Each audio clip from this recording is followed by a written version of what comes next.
All right, so it's about canning season. I was going to use my MirrorPad Pro here to help me out in reading the recipe, figure out how to can some beans. Now, first of all, go ahead and hold the power button and start that guy up. And so you can scan this, we can read it back on the MirrorPad Pro. We can also just use live magnification and make it nice and big, change the contrast and see it. But I wanted to show you a new cool kind of thing we got going on today. So all I'm gonna do is I'm gonna open my camera app on my iPhone here. I'm gonna scan that picture or just take a picture of the recipe. Then I just plug my phone into the MirrorPad Pro.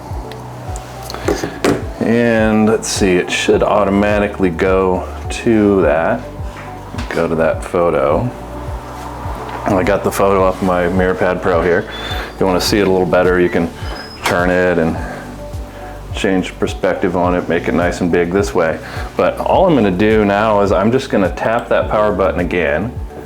Let me get it back to that orientation, come up with a T, press that, and it's going to scan my article. Then I can have it in a nice, clear, high now it's talking.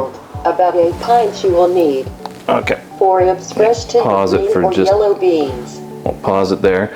All right, I like to change it to the computer text, and then I have the ability to change the contrast and do all kinds of stuff. But now it's just going to read back the whole article to me. I just have to press play.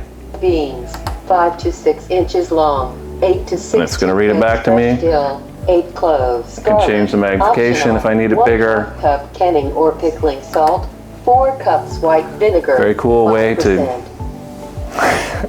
very cool way to use your phone just to get a quick recipe or scan something using your MirrorPad Pro. Make sure to subscribe to the Irie-AT YouTube channel for more great videos on the latest on products for Braille and low vision.